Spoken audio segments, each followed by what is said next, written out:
Hey everyone, it's Tesla Canuck here. Happy New Year to everybody. I'm back with a new video today. This is attempt number 2 to create some kind of a weekly program. The last one I wasn't so happy with, so this is kind of like a reboot. I'm going to change the name as well. It's going to be Tesla Drive and Talk.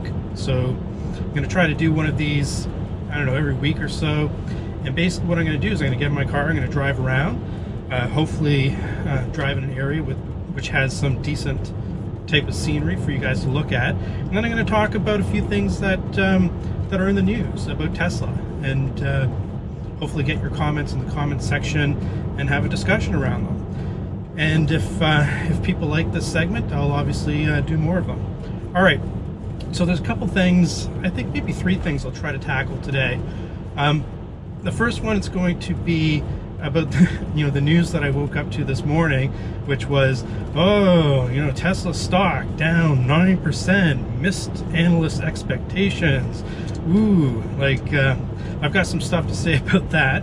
The other thing I want to talk about is this phenomenon that happened, I guess, over the break, where a number of pickup trucks started blocking supercharging locations, mainly I guess the 2 examples that I saw were in the United States. So we're going to talk a little bit about that. And then lastly, I'm going to talk a little bit about Tesla cars catching on fire. So if those topics don't appeal to you, by all means, you can bail now and catch me on the next one. If not, keep watching and hit that subscribe button. Okay, so let's talk about the news this morning. So, all hell's breaking loose. Tesla stock down 9%. A lot of sensational headlines around this, which I think contributed to the drop in the stock price this morning. But basically, it really comes down to one thing, right? Which is that apparently Tesla missed the average analyst expectation for the number of vehicles shipped. So if I recall correctly from memory from reading the article, I think Tesla shipped 97,000 vehicles, and the expectation, and this was for the quarter, and the expectation was that I guess the consensus analysts were expecting somewhere in the neighborhood of 91,043. So essentially they missed the consensus by, I don't know, was that 400 vehicles for the quarter?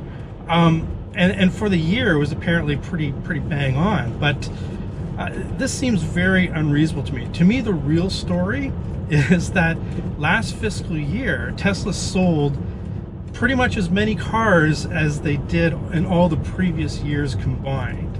I mean, not quite, but it's very close. So the real story to me is about the incredible growth story this year, and the perseverance of Tesla through a very difficult production ramp up of the Model 3.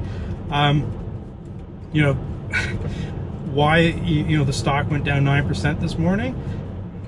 Probably because of some clickbait articles that underscored the real story. And that's just my opinion, right? I mean, back in the day I used to do technical analysis, but that was a different lifetime, different career ago, as well as fundamental analysis on companies. But I do have a little bit of basis to talk about it.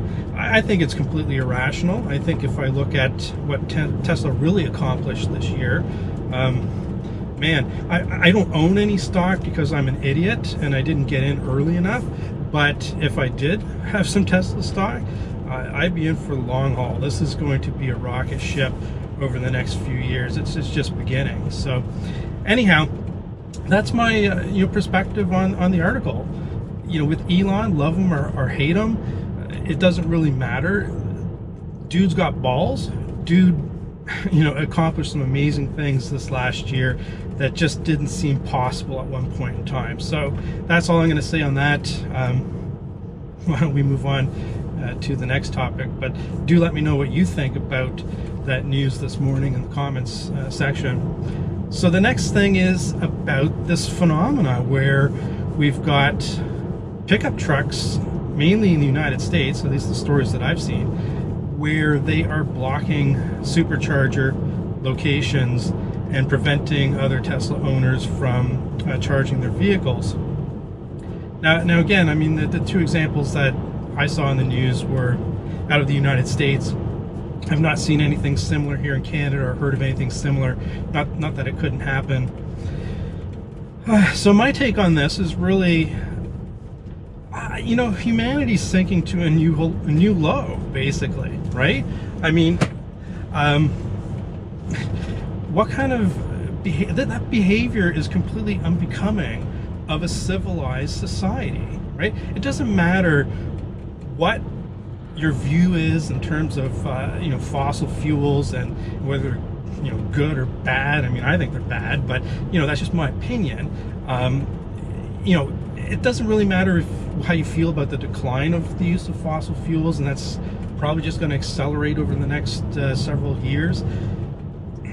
You don't behave that way. I mean, and it seems like it's just, you know, a number of young people who I don't know, are probably very misinformed, right?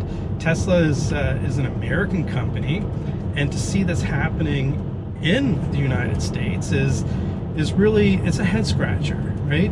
I think that everyone should be proud in the US about Tesla and what it's accomplished, and it being a company that actually makes its cars in the United States. So these protests are really a head scratcher, right?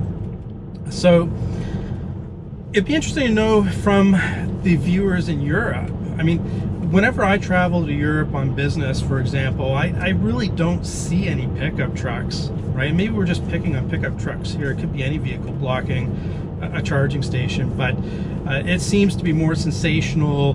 There seems to be more emotion around it when it's a big pickup truck.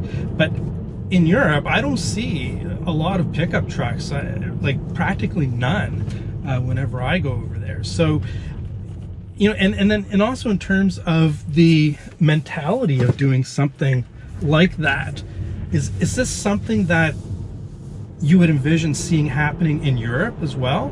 I don't know. I would love to hear from my European viewers, right? I mean, could it happen in Canada? Yeah, you know, Canada, United States, we're just so similar, right? Like, you know, brothers from a different mother, right, so to speak, right? And yeah, you know, I could see something like that happening in some places here in Canada. It doesn't make it right, obviously. It's still wrong, but maybe this is a North American phenomenon. I don't know, right? So I would love to hear your viewpoints in the comments there, especially my viewers from Europe, in terms of what they think about that. In the meantime, I mean, my advice to you is if you come across this thing, always consider your personal safety first. I think anyone or any group of individuals who are capable of doing you know, what they've been doing, you know, could be capable of more, right? So, you know, just take care of yourself, and if you have enough juice, just go on to the next supercharger. Your worst case, you know, dial 911, which is the equivalent of 999 in Europe, I think, or at least the UK. But yeah, don't put yourself in jeopardy. It's not worth it for this, right? You know, just be safe. All right, lastly, for today's episode, let's just talk a little bit about the news during the break about a Tesla catching fire. The bigger story actually is that I guess a car with 3 teenage persons was speeding and hit a tree, and the Tesla split in two and caught on fire. So in my mind, and this is contrary to some of the articles that I've seen, a lot of them really focus on the fact that a Tesla was on fire, but you know, a car being on fire is not an exclusive thing to an EV. It can happen to any car. It doesn't matter what your fuel is. You hit something hard enough, you know, you might see a vehicle catch on fire.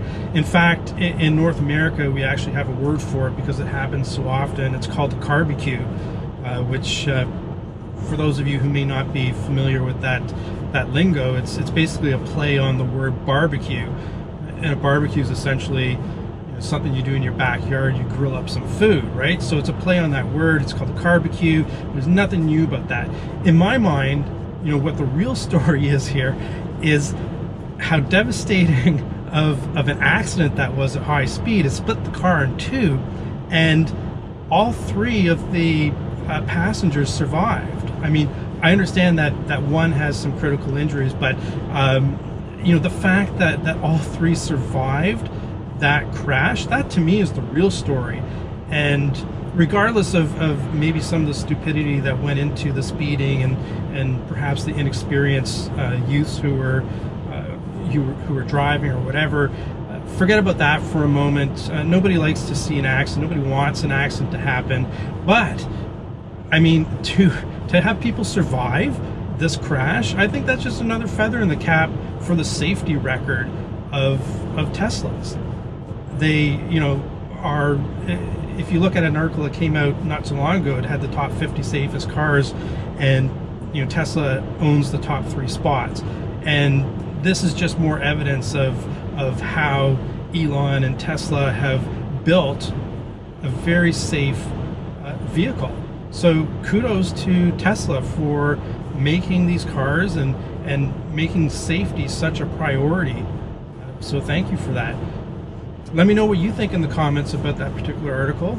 I'm definitely interested to hear your view. And that's it for today. I'm going to try to keep these under 10 minutes and just, you know, go over a few topics of interest, and look forward to having the discussion in the comments section with everyone. Okay, that's it. Tesla Canuck, over and out.